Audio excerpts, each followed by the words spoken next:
Israel Hamas പ്രശ്നത്തിൽ ഇന്ത്യയും പങ്കുചേരുന്നു എന്നത് വിശ്വസിക്കാതിരിക്കാൻ പറ്റില്ല. കാരണം ഇസ്രയേലും ഇന്ത്യയും തമ്മിലുള്ള ബന്ധം അങ്ങനെയാണ്. എന്നാൽ നേരിട്ട് ഇന്ത്യ ഈ യുദ്ധത്തിൽ അല്ലെങ്കിൽ ഈ പ്രശ്നത്തിൽ പങ്കുചേരുന്നുണ്ടോ എന്ന് ചോദിച്ചാൽ തീർച്ചയായും ഇല്ല. ഇസ്രയേലിന്റെ ഏറ്റവും വലിയ പ്രശ്നം എന്താണെന്നറിയാമോ? പല രാജ്യങ്ങളിൽ നിന്നുള്ള പല സംഘടനകളുടെ പല കമ്പനികളും ഇസ്രയേലിലുണ്ട്. അവിടെ വർക്ക് ചെയ്യാൻ ആൾക്കാരില്ല.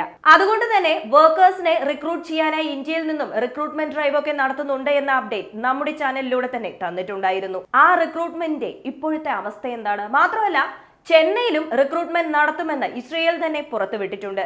ഇതെല്ലാം ഒരു ഭാഗത്ത് നടക്കുന്ന സമയത്ത് ഇന്ത്യയും സൗദി അറേബ്യയും മറ്റൊരു ഡീലുമായി ബന്ധപ്പെട്ട് പ്ലാനിംഗ് ചെയ്തുകൊണ്ടിരിക്കുന്നു. ഇന്ത്യക്ക് അടുത്ത 2-3 വർഷം വളരെ പ്രധാനപ്പെട്ടതാണ്. അടുത്ത ആ 2-3 വർഷവും ഇന്ത്യക്കെതിരെ ഒരു ശത്രുവും വരാൻ പാടില്ല. ഇന്ത്യയുടെ ശത്രുത പല രാജ്യങ്ങൾക്കും ഭയമുണ്ടാക്കണം. എന്നാൽ അങ്ങനെയൊരു നിലപാടോടെയാണോ ഇന്ത്യ പ്രവർത്തിക്കുന്നത് എന്നതും ഈ ഒരു വീഡിയോയിലൂടെ അറിയാൻ പോകുന്നു. വീഡിയോയിലേക്ക് പോകുന്നതിന് മുമ്പ് ഇതുവരെ നമ്മുടെ ചാനൽ സബ്സ്ക്രൈബ് ചെയ്യാതെയാണ് കാണുന്നതെങ്കിൽ ചാനൽ ഒന്ന് സബ്സ്ക്രൈബ് ചെയ്യുക. വോയിസ് ഓഫ് വിക്കിയിലേക്ക് എല്ലാവർക്കും സ്വാഗതം. ഇപ്പോൾ ഇസ്രയേലിന് അത്യാവശ്യമായി വേണ്ടത് 10,000 കൺസ്ട്രക്ഷൻ വർക്കേഴ്സ് ആണ്. NBC ഒക്കെ ന്യൂസ് പുറത്തു വിടുന്നുണ്ട് 10,000 പേരിൽ 6,000 പേരെ ഓൾറെഡി റിക്രൂട്ട് ചെയ്ത് കഴിഞ്ഞു എന്ന്. ഇനി ബാക്കിയുള്ളത് വെറും 4,000 പേർ മാത്രമാണ്. ഈ 4,000 പേരെയും റിക്രൂട്ട് ചെയ്യുന്നത് ഉത്തർപ്രദേശിലും തൊട്ടടുത്തുള്ള സംസ്ഥാനങ്ങളിൽ നിന്നുമാണ്. എന്നാൽ ഈ 10,000 പേരോടെ ഇസ്രയേലിന് ആവശ്യമായ ഹ്യൂമൻ റിസോഴ്സ് മതിയാകുമോ എന്ന് ചോദിച്ചാൽ തീർച്ചയായും ഇല്ല. ഏകദേശം 1.5 ലക്ഷം പേരെയാണ് ഇന്ത്യയിൽ നിന്നും റിക്രൂട്ട് ചെയ്യാൻ ഇസ്രയേൽ ഉദ്ദേശിക്കുന്നത്. ആ 1.5 ലക്ഷം പേരിൽ 60,000 വർക്കേഴ്സ് ഇമ്മീഡിയറ്റ് ആയി വേണ്ടവരാണ് എന്ന് പറയുന്നുണ്ട്. മാത്രമല്ല ബാക്കി 90,000 പേർ കുറച്ചായി ഇസ്രയേലിലേക്ക് കൊണ്ടുപോകുമെന്നും പറയപ്പെടുന്നു. ഇപ്പോൾ ഒരു 6,000 പേരെ ഓൾറെഡി റിക്രൂട്ട് ചെയ്തു എന്ന് ഞാൻ പറഞ്ഞിട്ടുണ്ടായിരുന്നല്ലോ. ഇവർക്കൊക്കെയും 1.5 ലക്ഷം അല്ലെങ്കിൽ 2 ലക്ഷം പ്രതിമാസ വരുമാനമായി 1.5 ലക്ഷം അല്ലെങ്കിൽ 2 ലക്ഷം രൂപയാണ് വാഗ്ദാനം ചെയ്തിരിക്കുന്നത്.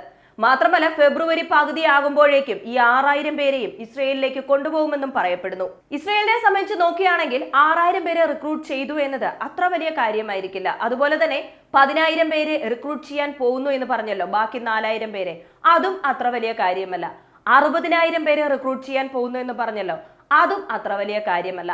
അവർക്ക് ആവശ്യമായിട്ടുള്ളതും സാധാരണക്കാരാണ്. അതായത് ബിസിനസ്സിൽ അല്ലെങ്കിൽ എന്തെങ്കിലും ഒരു കൺസ്ട്രക്ഷൻ വർക്ക് ആണെന്നുണ്ടെങ്കിൽ അതിൽ ഏറ്റവും അടുത്തട്ടിൽ ജോലി ചെയ്യുന്നവരെയാണ് അവർക്ക് അത്യാവശ്യമായി വേണ്ടിയിരുന്നത്. അവരെയാണ് അവർ റിക്രൂട്ട് ചെയ്തിരിക്കുന്നത്. ഇനി IT സെക്ടർ പോലെയുള്ള ചില പ്രധാനപ്പെട്ട സെക്ടറിലേക്ക് വേണ്ടുന്ന ആൾക്കാരെയാണ് റിക്രൂട്ട് ചെയ്യാൻ പോകുന്നത് എന്ന ഇൻഫർമേഷൻ ഇസ്രയേൽ ഇന്ത്യക്ക് കൊടുത്തിട്ടുണ്ട്. അതിനും ഇന്ത്യയുടെ റിക്രൂട്ട്മെന്റ് ഡ്രൈവ് തയ്യാറായിരിക്കുന്നു എന്ന് പറഞ്ഞിട്ടുമുണ്ട്. ഇങ്ങനെയുള്ള റിക്രൂട്ട്മെന്റ് നടക്കുന്ന സമയത്ത് 2 സ്ഥലങ്ങളിൽ വെച്ചാണ് നടത്താൻ ഉദ്ദേശിക്കുന്നത്. ഒന്ന് ന്യൂഡൽഹിയിൽ, മറ്റൊന്ന് ചെന്നൈയിൽ. അപ്പോൾ റിക്രൂട്ട്മെന്റ് ചെന്നൈ വരെ, ഇസ്രയേലിന്റെ റിക്രൂട്ട്മെന്റ് ചെന്നൈ വരെ എത്തിക്കഴിഞ്ഞു.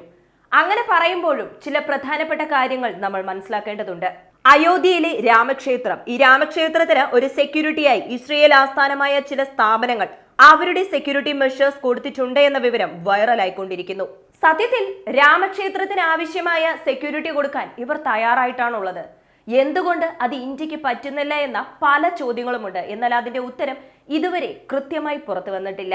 ശ്രീരാമക്ഷേത്രത്തിന് ഇസ്രയേലിന്റെ സെക്യൂരിറ്റി മെഷർ എന്ന് പറയുന്ന സമയത്ത് അവരുടെ അയൺ ഡോം സ്ട്രക്ചർ ഇവിടെയും കൊണ്ടുവരാൻ പോവുകയാണോ എന്ന ചോദ്യമുള്ള ആ ഒരു സമയത്ത് ഇന്ത്യയും ഇസ്രയേലും കൂടി ചേർന്ന് ഒരു ഡ്രോൺ നിർമ്മിക്കാനുള്ള പദ്ധതിക്ക് തയ്യാറായിക്കൊണ്ടിരിക്കുന്നു. അതിന്റെ എഗ്രിമെന്റിലൊക്കെയും 2 രാജ്യങ്ങളും സൈൻ ചെയ്തു കഴിഞ്ഞു. സോ ഒരു ഡ്രോൺ നിർമ്മിക്കാനായി ഒരു ഫാക്ടറി ഡ്രോൺ നിർമ്മിച്ച് ഇന്ത്യക്ക് ആവശ്യമുള്ള സമയത്ത് ഇന്ത്യക്കും, അതുപോലെ തന്നെ ഇസ്രയേലിന് ആവശ്യമായ ഡ്രോൺ ഇസ്രയേലിലും ഉപയോഗിക്കാൻ പറ്റും. അതുപോലെ തന്നെ ഇന്ത്യയിൽ നിന്നും മറ്റു സ്ഥലങ്ങളിലേക്ക് കയറ്റുമതി ചെയ്യണമെന്നുണ്ടെങ്കിലും ഇത് ചെയ്യാമെന്ന രീതിയിലാണ് 2 രാജ്യങ്ങളും പ്രവർത്തിച്ചുകൊണ്ടിരിക്കുന്നത്. ജമ്മു ആൻഡ് കാശ്മീരിൽ ഇന്ത്യയും ഇസ്രയേലും കൂടി ചേർന്ന് നിർമ്മിച്ച ആ ഒരു എഗ്രിമെന്റ് ഇതുവരെ ഇംപ്ലിമെന്റ് ചെയ്തിട്ടില്ല. ഈ പ്രോജക്ട് പൈപ്പ് ലൈനിൽ വരുന്ന സമയത്ത് ആ ഒരു പ്രോജക്റ്റും ആ ഒരു എഗ്രിമെന്റും ഇനിഷ്യേറ്റ് ചെയ്യാമെന്ന് പറഞ്ഞിരിക്കുന്നു. ഇവിടെ ഇവർക്ക് ആവശ്യമായ കമ്പനി ഇന്ത്യയിൽ തന്നെ നിർമ്മിക്കാൻ പോകുന്നു എന്ന് പറഞ്ഞിട്ടുണ്ട്. നമുക്ക് ആവശ്യമായ സെക്യൂരിറ്റി ഇസ്രയേൽ തരാൻ പോകുന്നു. അവർക്ക് ആവശ്യമായ റിക്രൂട്ട്മെന്റ്സും നടത്താൻ പോകുന്നു എന്ന് പറയുമ്പോൾ NBCയിൽ പുറത്തു വന്ന ഒരു വാർത്ത, അതായത് ഈ ഒരു റിക്രൂട്ട്മെന്റുമായിട്ട് റിലേറ്റ് ചെയ്ത ഒരു വാർത്തയിൽ പറയുന്ന ഒരു നിബന്ധന എന്താണെന്ന് ചോദിക്കുകയാണെങ്കിൽ നോൺ മുസ്ലിംസ് ആയിരിക്കണം എന്നതാണ്. അതായത് പാലസ്തീന് അനുകൂലമായി ആരെയും റിക്രൂട്ട് ചെയ്ത് കൊണ്ടുപോകാൻ പറ്റില്ല എന്നതാണ്.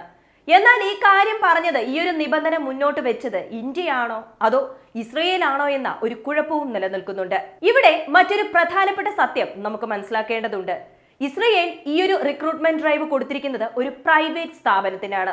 ആ സ്വകാര്യ സ്ഥാപനം ഇന്ത്യ പറയാത്ത, ഇസ്രയേൽ പറയാത്ത ഒരു നിബന്ധന ഇതിൽ ഉൾപ്പെടുത്തിയിട്ടുണ്ട്. എന്തിന് ഉൾപ്പെടുത്തി എന്നത് ഇപ്പോഴും നിഗൂഢതയാണ്.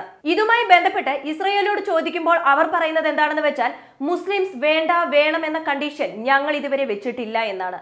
ഇന്ത്യയോട് ചോദിക്കുന്ന സമയത്ത് ഇന്ത്യയും പറയുന്നത് അത് തന്നെയാണ്. മാത്രമല്ല, മതപരമായ റിക്രൂട്ട്മെന്റ് ഇവിടെ നടക്കില്ല എന്നും ഇന്ത്യ അറിയിച്ചിട്ടുണ്ട്. എന്നാൽ NBC ന്യൂസിൽ പുറത്തു വന്ന ഈ ഒരു വാർത്ത ഒരു ആവേശം ഉണ്ടാക്കിയിട്ടുണ്ട്.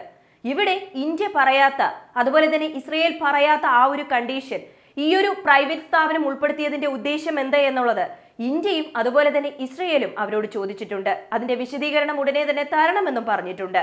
തെറ്റായ പ്രചരണങ്ങൾ നടത്താൻ പാടില്ല എന്നും ഈ രണ്ട് രാജ്യങ്ങളും വാൺ ചെയ്തിരിക്കുന്നു.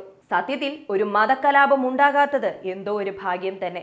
സോ അതുകൊണ്ട് തന്നെ ഈ ഒരു റിക്രൂട്ട്മെന്റിൽ മുസ്ലിംസ് വരണം അല്ലെങ്കിൽ വേണ്ട എന്ന നിബന്ധന രണ്ട് രാജ്യങ്ങളും മുന്നോട്ട് വെച്ചിട്ടില്ല. സോ ആർക്ക് വേണമെങ്കിലും വരാം, ഏത് മതക്കാർക്കും പോകാനും പറ്റും.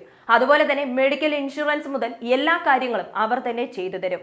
പ്രതിമാസം 1.5 ലക്ഷം രൂപ സാലറിയിലാണ് ഇസ്രയേലിൽ ജോലി തയ്യാറായിരിക്കുന്നത്. ലെയ്മാൻ ജോബിന് തന്നെ 1 ലക്ഷം 1.5 ലക്ഷം പ്രതിമാസം സാലറിയായി കൊടുക്കുമെന്ന് പറയുമ്പോൾ അടുത്ത ഒരു തട്ടിലിരിക്കുന്നതാണ് വൈറ്റ് കോളർ ജോബ്. ഇതിന് എത്ര രൂപ വേണമെങ്കിലും കൊടുത്ത് ഇന്ത്യയിൽ നിന്നും റിക്രൂട്ട് ചെയ്യാൻ ഇസ്രയേൽ തയ്യാറായിട്ടാണുള്ളത്. ഇതിൽ അത്ഭുതപ്പെടാൻ ഒന്നും തന്നെയില്ല. കാരണം ഇന്ത്യയെ ഇസ്രയേൽ അത്രത്തോളം വിശ്വസിക്കുന്നു. ഇന്ത്യക്ക് ഇത് ബാക്ക് ഫയർ ആകുമോ? കാരണം ഇസ്രയേലും അറബ് രാജ്യങ്ങളും ശത്രുതയിലാണുള്ളത്. ഇസ്രയേലിനെതിരാണ് അറബ് രാജ്യങ്ങൾ. ഇസ്രയേലും ഇന്ത്യയും നല്ല രീതിയിൽ സുഹൃത്ത് ബന്ധുവായി തുടരുകയാണ്. അങ്ങനെ വരുന്ന സമയത്ത് ഇന്ത്യക്ക് ബാക്ക് ഫയർ ആവുമോ എന്ന ചോദ്യത്തിന് ഇന്ത്യയുടെ നിലപാട് നീ സുഹൃത്ത് അല്ലെങ്കിൽ നീ ശത്രു ഇങ്ങനെയില്ല. ഇന്ത്യ ഇറാനുമായും ബന്ധം വളർത്തും, അതേ ഇന്ത്യ അമേരിക്കയുമായും ബന്ധം വളർത്തും, സെയിം ഇന്ത്യ റഷ്യയുമായും ബന്ധം വളർത്തും. നമുക്ക് ആരും ശത്രുവല്ല, നമ്മെ ആരും ശത്രുവായി ചിത്രീകരിക്കുന്നുമില്ല. പക്ഷേ നമുക്കെതിരെ നിരവധി രാജ്യങ്ങൾ, 1-2 രാജ്യങ്ങൾ പ്രത്യേകിച്ച് എടുത്തു പറയണമെന്നുണ്ടെങ്കിൽ, നിങ്ങൾ ഞങ്ങൾക്ക് ശത്രുവാണ്, നിങ്ങൾ നശിക്കണം, നിങ്ങളെ ഞങ്ങൾ നശിപ്പിക്കും, ഞങ്ങളെക്കാൾ മുന്നിൽ നിങ്ങൾ വളരാൻ പാടില്ല എന്ന് പറയുന്ന ചില രാജ്യങ്ങളുണ്ട്. ഉദാഹരണത്തിന് എടുത്തു പറയണമെങ്കിൽ പാകിസ്ഥാനും ചൈനയും. ഈ രണ്ട് രാജ്യങ്ങളാണ് ഇന്ത്യയോട് ഇപ്പോൾ ഏറ്റവും വലിയ ദേഷ്യത്തിലുള്ള രാജ്യങ്ങൾ. എന്നാൽ ഈ രണ്ട് രാജ്യങ്ങളിലും അവരുടേതായ പല പ്രശ്നങ്ങളുണ്ട് എന്നതും ശ്രദ്ധേയമാണ്. ഇനിയും 1.5 ആഴ്ചയ്ക്കുള്ളിൽ അവിടെ ഇലക്ഷൻ നടക്കാൻ പോകുന്നു എന്ന് പറയുന്നുണ്ട്. ബലൂചിസ്ഥാൻ പ്രവിശ്യയിൽ ഇലക്ഷൻ നടക്കാൻ പോകുന്ന ബലൂചിസ്ഥാൻ പ്രവിശ്യയിൽ 2 സ്ഫോടനം ഉണ്ടായി. ഈ 2 സ്ഫോടനത്തിലൂടെയും ഏകദേശം 22 പേർക്ക് തീവ്രമായി പരിക്കേറ്റിട്ടുണ്ട് എന്ന വിവരം പുറത്തു വന്നിട്ടുണ്ടായിരുന്നു. എന്നാൽ ഇതിന് കാരണക്കാർ ആര് എന്നത് ഇപ്പോഴും നിഗൂഢത തന്നെയാണ്. ആരും അതിന്റെ ഉത്തരവാദിത്തം ഏറ്റെടുത്തിട്ടില്ല എന്ന് വേണം പറയാൻ. അവിടെയുള്ള ജനങ്ങളാണെങ്കിൽ ആകെ വിഷമത്തിലുമാണ്. ഇത് ആരംഭം മാത്രമായിരിക്കുമെന്നും പറഞ്ഞാണ് വിഷമിക്കുന്നത്. അടുത്തത് ഇന്ത്യ കൂടാതെ സൗദി അറേബ്യ. ഇസ്രയേലും സൗദി അറേബ്യയും അത്ര നല്ല ടേംസിലല്ല ഉള്ളത്. അത് മാത്രമല്ല, സൗദി അറേബ്യക്കാണെങ്കിൽ അറബ് രാജ്യങ്ങളുടെ സപ്പോർട്ടുണ്ട്. അറബ് രാജ്യങ്ങൾക്കാണെങ്കിൽ ഇസ്രയേൽ ഉണ്ടാകാനേ പാടില്ല എന്നതാണ്. ഇറാനുമായും സൗദി അറേബ്യ ഇപ്പോൾ നല്ല ബന്ധത്തിലാണ് പോകുന്നത്. അങ്ങനെയുള്ള സൗദി അറേബ്യയുമായി ഇന്ത്യ ഡിഫൻസ് ഡീലിൽ ഏർപ്പെടാൻ പോകുന്നു. ജോയിന്റ് മിലിറ്ററി എക്സസൈസ് ആയിക്കോട്ടെ, ഡിഫൻസ് എക്സ്പോ ആയിക്കോട്ടെ, ടെക്നോളജി ട്രാൻസ്ഫർ ആയിക്കോട്ടെ, ഇതെല്ലാം ചർച്ച ചെയ്ത് സൈൻ ചെയ്ത് കഴിഞ്ഞു. ഇതിൽ 3 കാര്യം ശ്രദ്ധിക്കേണ്ടതുണ്ട്. ഒന്ന്, world defence show. World defence show 2024 നടന്നുകൊണ്ടാണ് ഇരിക്കുന്നത്.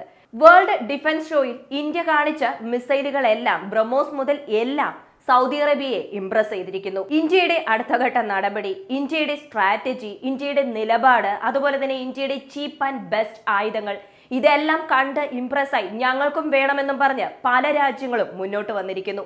ഡിഫൻസ് സെക്ടറിലാണെങ്കിൽ ഇന്ത്യയെ പല രാജ്യങ്ങളും ഡീറിസ്ക് ചെയ്യുന്നുണ്ട്. അതിന്റെ പ്രധാന കാരണം എന്താണെന്ന് വെച്ചാൽ, ഡിഫൻസ് സെക്ടറിലുള്ള വെപ്പൺസ് എല്ലാം മജോറിറ്റിയും നമ്മൾ വാങ്ങിയിരിക്കുന്നത് റഷ്യയിൽ നിന്നുമാണ്. റഷ്യയുടെ വെപ്പൺസ് അല്ലാതെ ഇന്ത്യ മെയ്ഡ് ഇൻ ഇന്ത്യ നിർമ്മാണത്തിലുള്ള എല്ലാ ആയുധങ്ങളും ഇപ്പോൾ വേൾഡ് ലെവലിൽ ഫേമസ് ആയിക്കൊണ്ടിരിക്കുന്നു. ഈ വേൾഡ് എക്സ്പോയുടെ കൂടെ തന്നെ അടുത്തതായി GAMI, General Authority for Military Industries, Ahmed Abdul Al ഒദായുമായി നമ്മുടെ മീറ്റിംഗ് നടന്നിരുന്നു. അതിൽ എന്തിനെയൊക്കെ കുറിച്ചാണ് ഡിസ്കസ് ചെയ്തിരുന്നത് എന്ന് ചോദിക്കുകയാണെങ്കിൽ, defence production, research and development, അതല്ലാതെ പുതിയ ടെക്നോളജി, ഇതെല്ലാം അവർ ഡിസ്കസ് ചെയ്തിട്ടുണ്ട്. അടുത്തത് 3-മത്തത് SAMI, Saudi Arabia Military Industries. So Saudi Arabia India ബന്ധത്തിൽ ഇതൊരു വലിയ മൈൽ സ്റ്റോൺ ആയി കണക്കാക്കപ്പെടുന്നു. ഈ ലോകം ഇങ്ങനെ ചലിക്കുമ്പോഴും എല്ലായിടത്തും ഇന്ത്യയുടെ പ്രസൻസ് ഉണ്ട് എന്നത് ഇസ്രയേലിന്റെ ന്യൂസ് വെച്ചും അതുപോലെ തന്നെ സൗദി അറേബ്യയുടെ ഈ ഒരു വാർത്ത വെച്ചും കൃത്യമായി മനസ്സിലാക്കാം. ഇതൊക്കെ കാണുമ്പോൾ ഇന്ത്യ രണ്ടു വള്ളത്തിൽ കാലുകുത്തുകയാണോ എന്ന ചോദ്യം വരാം. ഒരു സൈഡിൽ നിന്നാ പോരെ എന്ന അഭിപ്രായവും വരാം. എന്നാൽ ഇന്ത്യ ചേരിചേരാ രാജ്യമാണ്. ഇതിൽ ഞാനില്ല, അല്ലെങ്കിൽ ഇതിനോടൊപ്പം ഞങ്ങളില്ല, നിങ്ങളില്ല എന്ന രീതിയിലുള്ള പക്ഷാഭേദമൊന്നും ഇന്ത്യ കാണിക്കാറില്ല. അന്നും ഇന്നും ഇന്ത്യയുടെ സ്ട്രാറ്റജി ഒരുപോലെ തന്നെയാണ്. അതുപോലെ തന്നെ 2 സ്റ്റേറ്റ് പോളിസി. ഇസ്രയേലിന് ഇസ്രയേൽ എന്ന രാജ്യം, പാലസ്തീൻ എന്ന രാജ്യം വേണമെന്നുള്ളതിൽ സ്ട്രോങ് ആയ വാദത്തോടെയാണ് ഇപ്പോഴും ഇന്ത്യ നിലകൊള്ളുന്നത്. റഷ്യ ഉക്രൈൻ യുദ്ധത്തിലാണെങ്കിലും രണ്ട് രാജ്യങ്ങളും പരസ്പരം സംസാരിച്ച് ചർച്ച ചെയ്ത് ഇതിനൊരു പരിഹാരം ഉണ്ടാക്കട്ടെ, മറ്റ് രാജ്യങ്ങളൊന്നും ഇതിൽ ഇടപെടണ്ട. അങ്ങനെ വരുന്ന സമയത്ത് ഈ പ്രശ്നം സോൾവ് ആകുമെന്നും ഇന്ത്യ പറഞ്ഞുകൊണ്ടാണ് ഇരിക്കുന്നത്. അതേപോലെ തന്നെയാണ് ഇന്ത്യയുടെ നിലപാടിന് അന്നും ഇന്നും യാതൊരു മാറ്റവുമില്ല. ഇനി മറ്റൊരു കാര്യം ഞാൻ പറഞ്ഞിട്ടുണ്ടായിരുന്നു, ഇസ്രയേൽ നോൺ മുസ്ലിംസിനെ മാത്രമല്ല റിക്രൂട്ട് ചെയ്യുന്നത് എന്ന്.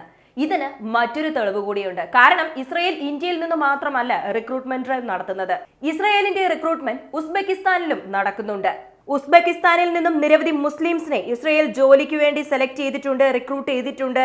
അവർ ഇസ്രയേലിലേക്ക് പോകാൻ തയ്യാറായിട്ടാണ് ഉള്ളത് എന്നതും അഡീഷണൽ ഇൻഫർമേഷൻ ആണ്. ഈ ഒരു വീഡിയോയെ കുറിച്ചുള്ള നിങ്ങളുടെ അഭിപ്രായം പ്രത്യേകിച്ച് എടുത്ത് പറയണമെന്നുണ്ടെങ്കിൽ ഇന്ത്യയുടെ ഈ ഒരു സ്ട്രാറ്റജിയെ കുറിച്ചുള്ള നിങ്ങളുടെ അഭിപ്രായം മറക്കാതെ കമന്റായി ചേർക്കുക. വീഡിയോ ഇഷ്ടമാവുകയാണെങ്കിൽ ലൈക്ക് ചെയ്യുക, ഷെയർ ചെയ്യുക, ചാനൽ ഒന്ന് സബ്സ്ക്രൈബ് ചെയ്ത് സപ്പോർട്ട് ചെയ്യുക. വീണ്ടും അടുത്ത വീഡിയോയിൽ കാണാം. നന്ദി, നമസ്കാരം.